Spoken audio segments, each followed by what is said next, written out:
بسم اللہ الرحمن الرحیم۔ لفظ ڈیجیٹل کے ساتھ میں ہوں خواجہ متین۔ ناظرین، آج کل ہم سن رہے ہیں کہ انرجی کرائسس تو ہے ہی ہے۔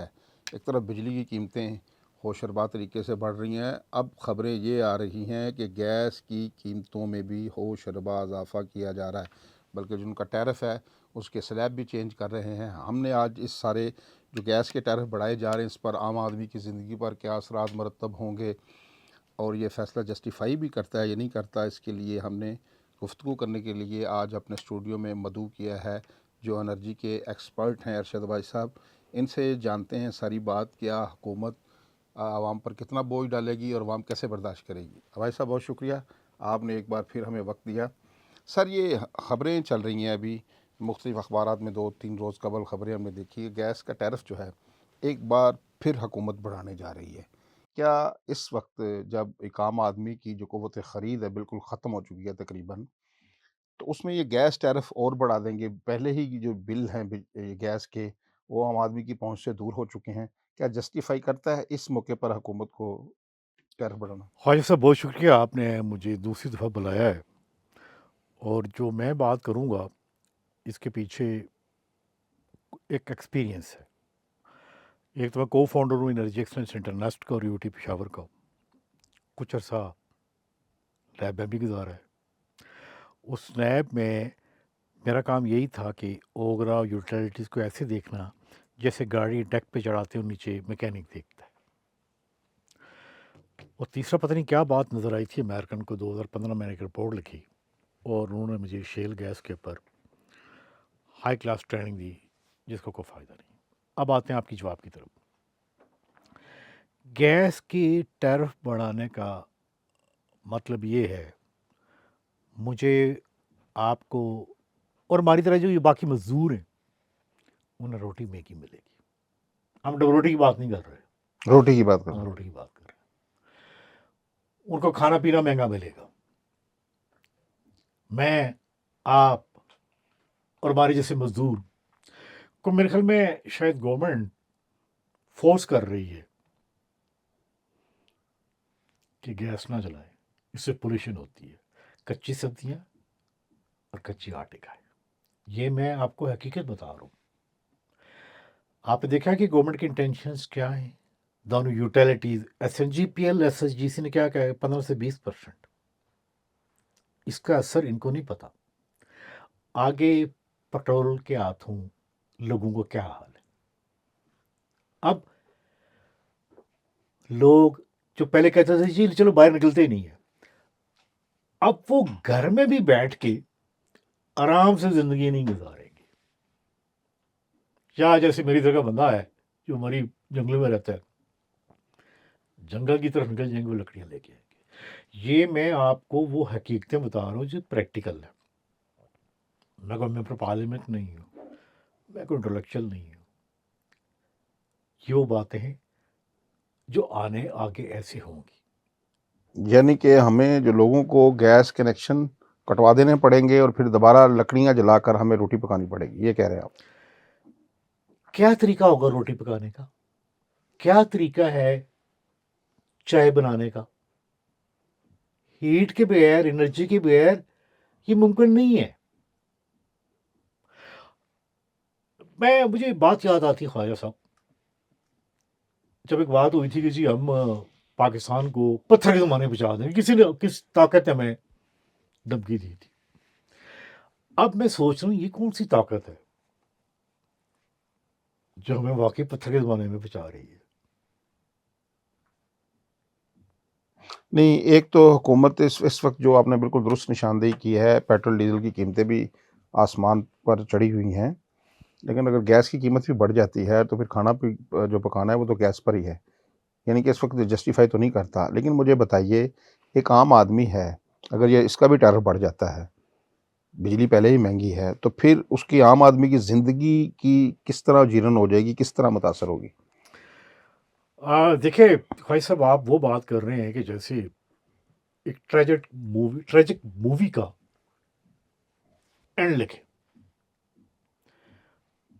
کیا آگے ہوگا؟ کیا فرق پڑے گا اس مزدور پہ، اس عام آدمی پہ، یا وہ ہر آدمی جو گھر میں کھانا پکاتا ہے یہ اندازہ نہیں کر سکتے. یا تندور سے روٹی لیتا ہے. جب تندور والے کو گیس مہنگی ملے گی تو پہلے ہی روٹی جو تندور پہ وہ بہت مہنگی ہے تو آپ مزید مہنگی کر دے گا. میں یہ بھی کہوں گا جو ہماری ایلیٹ ہے وہ بریڈ کھاتی ہے, کیک کھاتی ہے. یہ ان کے لیے بھی پیغام ہے کہ تمہاری بھی جو یہ جو مطلب بریڈ, کیک, پیسٹریز یہ کون کھاتا ہے, برگرز, انہیں بھی ڈنٹ پہنچے گا. اچھا, انہیں فرق پڑے گا. یس. لیکن چلو وہ تو فرق برداشت کر سکتے ہیں, لیکن جو عام آدمی ہے وہ کیسے گزارا کرے گا اپنا؟ دیکھیے میں یہی کہہ سکتا ہوں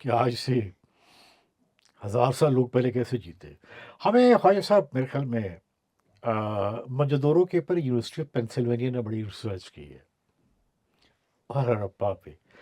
تو میرے خیال میں ایک پیپر کو رکھنا پڑے گا کہ اس زمانے میں وہ لوگ کھاتے پیتے کیسے تھے, کیسے جی رہے تھے. میں اتنا ہی کہوں گا کہ ہمیں وہ ماڈل شاید اڈاپٹ کرنا پڑے.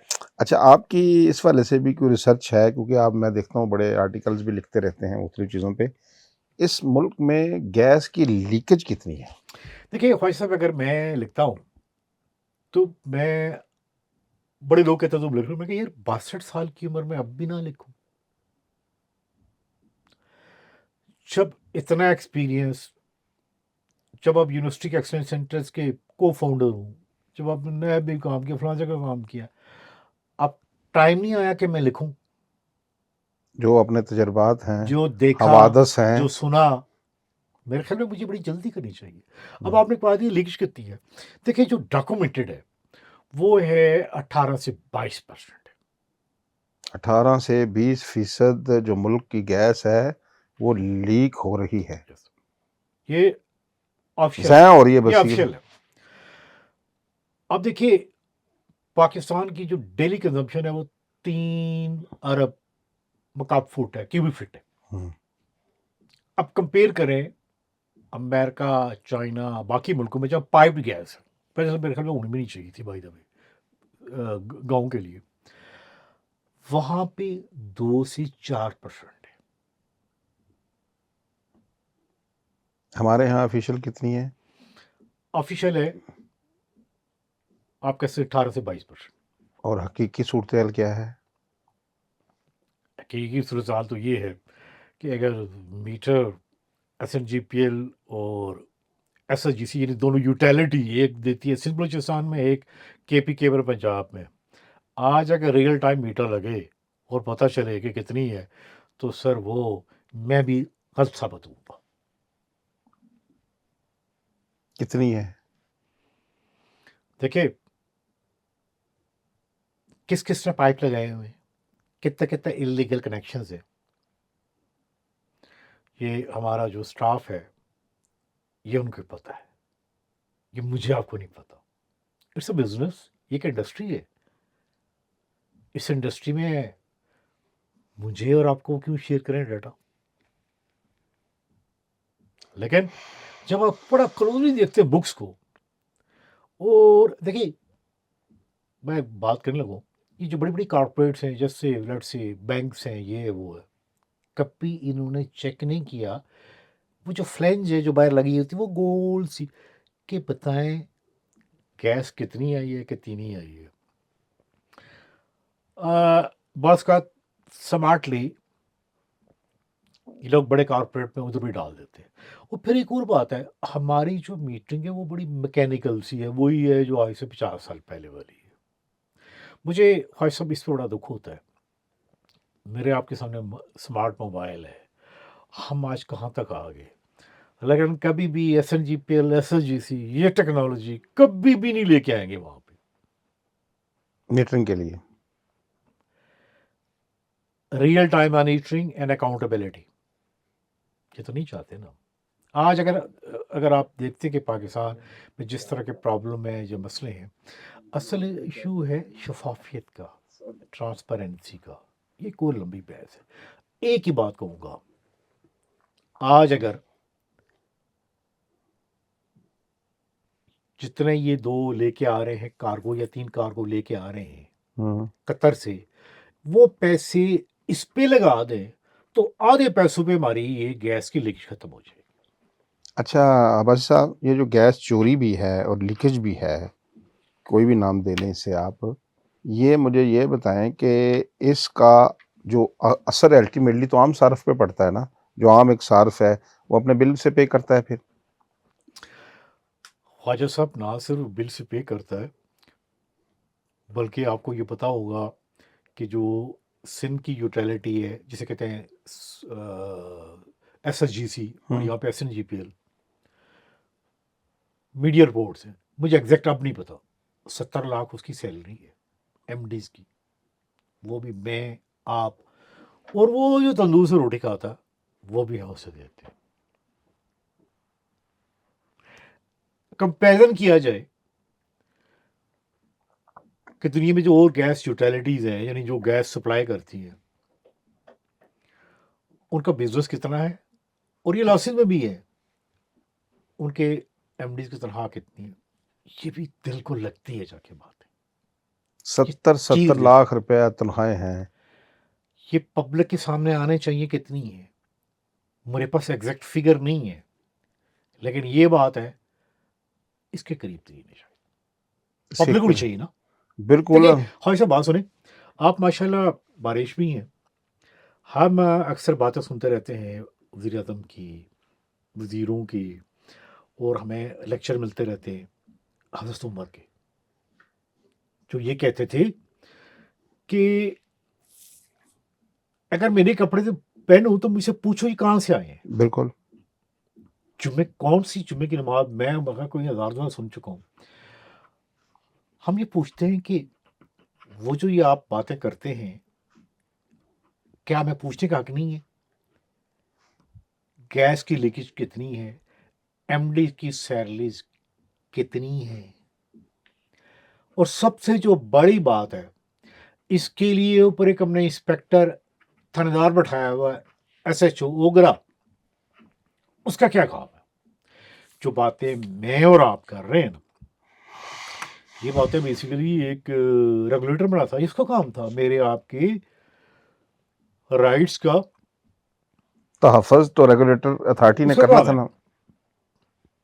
کبھی جائیں نا جی 10 منٹ کی بلڈنگ میں، آپ دیکھیں گے کہ سرینا سے بہتر ان کا انوائرمنٹ ہے، کیا سیلری تھی، کیا انوائرمنٹ ہے۔ کیا انہوں نے اپنی ذمہ داری پوری کی ہے جس کے لیے اس ادارے کو بنایا گیا ہے؟ اوگرا کی بات کر رہا ہوں۔ اگر یہ بڑی دکھتی رگ کو چھیڑا ہے، جس ملک میں ایل پی جی میں کاربن ڈائی آکسائڈ مکس کی جاتی ہے، 195 ملکوں میں صرف پاکستان ہے، 195 ملکوں میں صرف پاکستان ہے جہاں پہ میسیو ملاوٹ کی جاتی ہے ڈیزل میں اور پیٹرول میں۔ میں کہتا ہوں پاکستان میں پتہ کریں کون سے پیٹرول پمپ جو کوانٹٹی ہے، مثلا بھائی یہاں پہ کتنی ویڈیو دیکھتے ہیں، اور حقیقت ہمارے ساتھ بھی ہوتا ہے، 40 لیٹر کے ٹینک کے اوپر 50 لیٹر ڈل جاتا ہے، تو یہ اوگرا وہ ذمہ داری پوری کریں گے؟ نہیں۔ آج اگر ہم جس حال پہ پہنچے ہیں، یا جس آگے جو آپ کہہ رہے ہیں کہ کیا ہوگا، وہ بھیانک منظر مانا، آپ ایسے ہی ہے جیسے مجھ سے خواہش صاحب پوچھ رہے ہیں کہ میں موت کے منظر کو یہاں آپ کے پروگرام میں کہوں۔ موت کا منظر خواجہ اسلام صاحب نے لکھی تھی نا، بڑی شرفا کتاب۔ اچھا عمر عزیز بھی تھے۔ اچھا یہ بتائیں کہ یہ سارے ایشوز ہیں جو گیس سے متعلقہ ہیں، اس کا قیمتیں بھی بڑھ رہی ہیں، اور لیکیج کہہ لیں، چوری کہہ لیں، یہ سارے معاملات کا آپ کو کیونکہ ایکسپرٹ ہیں اس معاملے کے، تو لوگ کہتے ہیں یہ تنقید تو لوگ کرتے رہتے ہیں جی، آپ اس میں نقص تو نکالنا آسان ہوتا ہے نا، سب سے آسان کام ہے بیٹھ کے تنقید کرنا، اس کا کوئی حل بھی ہے اس سارے مسائل کا آپ کے پاس؟ خواہش صاحب میرے خیال میں بات یہ ہے کہ شاید میں اور آپ پروگرام ختم کرنے کے بعد جو ہے خالی اسلام آباد میں یہاں پہ جہاں بیٹھے ہوئے ہیں، لیکیج ختم کرنا، بتائیے کیا پاکستان میں ایک چھوٹا سا ہوٹل ہے یا کوئی ہے جو وہ اپنی لیکیج کو چیک نہیں کرتا؟ حل یہ نہیں ہے کہ لیکیج بند کرو، بجائے ایل این جی کے کارگو قطر سے لانے کے پہلے یہ کام کرو، اس سے میرے خیال میں